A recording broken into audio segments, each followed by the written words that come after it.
সুপ্রিয় দর্শক, যারা এই অনুষ্ঠানটি দেখছেন তাদের সবাইকে আমার সালাম, শুভেচ্ছা এবং ভালোবাসা। আমি চলচ্চিত্র পরিচালক মোস্তাফিজুর রহমান বাবু।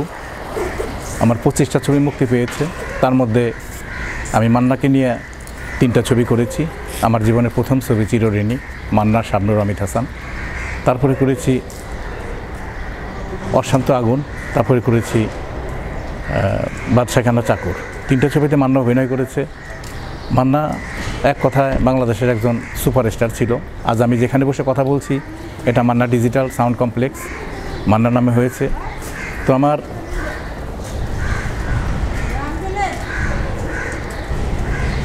আজ চলচ্চিত্রের মান্নার সম্পর্কে বলার অবকাশ থাকে না। এত বড় মাপের শিল্পী, এত ভালো শিল্পী, এত জনপ্রিয় শিল্পী মান্না ছিল। আজ 17ই ফেব্রুয়ারি মৃত্যুবার্ষিকী। যাই হোক, মান্নার আত্মার মাগফিরাত কামনা করি। মান্না যদি আজ বেঁচে থাকতো তাহলে আমাদের ছবির বাজারটা হয়তো এইভাবে পড়ে যেত না, মানে এভাবে খারাপ হতো না। মান্না তো ছবি নিয়ে সবসময় ভাবতো, সবসময় কল্পনা করতো। তার সবসময় একটাই চিন্তা ছিল, কিভাবে চলচ্চিত্রের উন্নয়ন ঘটানো যায়, কীভাবে ভালো ভালো ছবি মুক্তি দেওয়া যায়, কীভাবে চলচ্চিত্রের ব্যবসাটা ভালো হয়, এগুলি নিয়ে সে সবসময় চিন্তা করতো। সকাল শিফটে শুটিং করে বিকালে তার কৃতাঞ্জলি চলচ্চিত্র তার প্রোডাকশনের নাম। তো ওখানে গিয়ে সে অফিসে বসতো কাকরাইলে 1 ঘন্টা 2 ঘন্টা এই বুকিং এজেন্ট, হল মালিক, তারপরে ডিস্ট্রিবিউশন ম্যানেজার, এদের সঙ্গে বসে আলাপ আলোচনা করতো যে কোন ছবি মুক্তি পাচ্ছে, সেই ছবিটা কেমন ব্যবসা হবে, কীভাবে করলে ভালো হয়, এগুলো নিয়ে সারা সময় সার্বক্ষণিক সে তার চিন্তাভাবনা ছিল আর কি। বাদশাখানা চাকরের ওই ছবিতে আমি একটা ডাক্তারের চরিত্র করেছিলাম। তো মান্না সাথে ভিলেনদের মারামারি হয়েছিল, তো মান্না আহত হয়, তারপর ঘরে এসে বসে। তখন ওখানে ছিল ডলি জহুর এবং আমাদের রাজ্জাক ভাই। তো একটা ডাক্তার আসতে দেরি হচ্ছিলো, তো রাজ্জাক ভাই বললো যে বাবু তুই ডাক্তারটা করে ফেল। তখন রাজ্জাক ভাই নিজেই তার কোট দিল, সেই কোটটা আমি গায়ে দিলাম, টাই পরাই দিল, টাই দিয়ে পরে আমি সে ডাক্তারের অভিনয়টা করেছিলাম। মান্নাকে দেখলাম, দেখে বললাম যে খুব সিরিয়াস না, এটা ঠিক হয়ে যাবে, আমি ওষুধ দেখিয়ে দিয়েছি, খাওয়াবেন, ভালো হয়ে যাবে।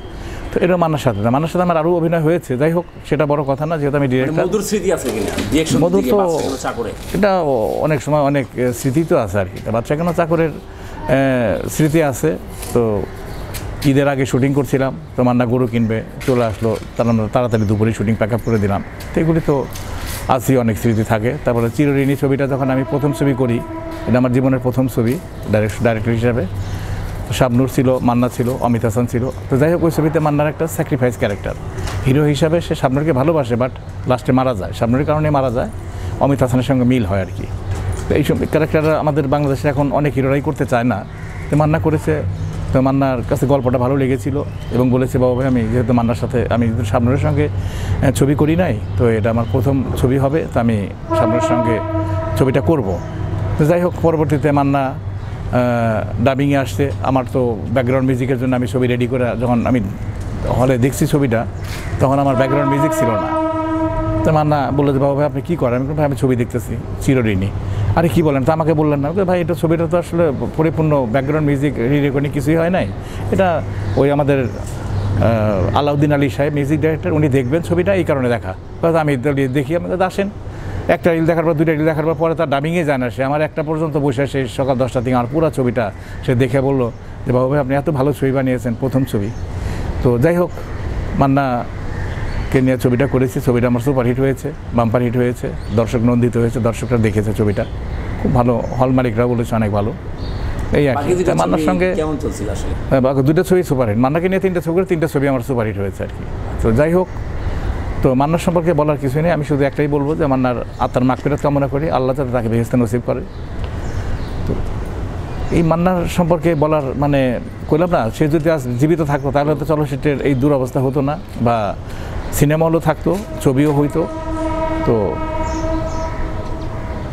খুব মানে বললাম না, পরিশ্রমী শিল্পী ছিল এবং সে অনেক মানে চলচ্চিত্রের জন্যই সব সারাক্ষণ ভাবতো আর কি।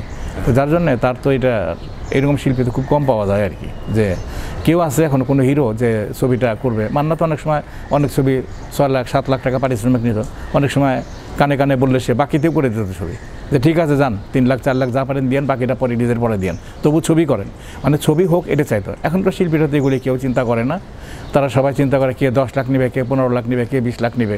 সবাই মনে করে যে শাকিব খান সুপারস্টার হয়েছে, তার অনেক ধৈর্য অনেক পরিশ্রম করে আজ সে এত বড় জায়গায় এসেছে। সবাই পরিশ্রম না করেই যদি অন্যরা চিন্তা করে আমি শাকিব খান 1 কোটি নেয় আমি কেন নেব না, তো এটা তো ভুল কথা। তোমরা প্রতিষ্ঠিত হও, ছবি করো, তোমাদের ছবি দর্শক নন্দিত হোক, দর্শক তোমাদের হলে যখন ছবি রিলিজ হয় উপরে পড়ুক দর্শক, ভিড় হোক, সুপারহিট হোক, তারপরে তোমরা পয়সা নিও। এখনই এত ব্যস্ত হয়ে টাকার জন্য ঘুরলে তার হবে না। তো একজন মান্না একজন শাকিব খান হইতে অনেক, এই যে আমাদের রুবেল সাহেব, সেও তো অনেক ছবি করেছে, বাকিতে ছবি করে দিয়েছে, আর দূর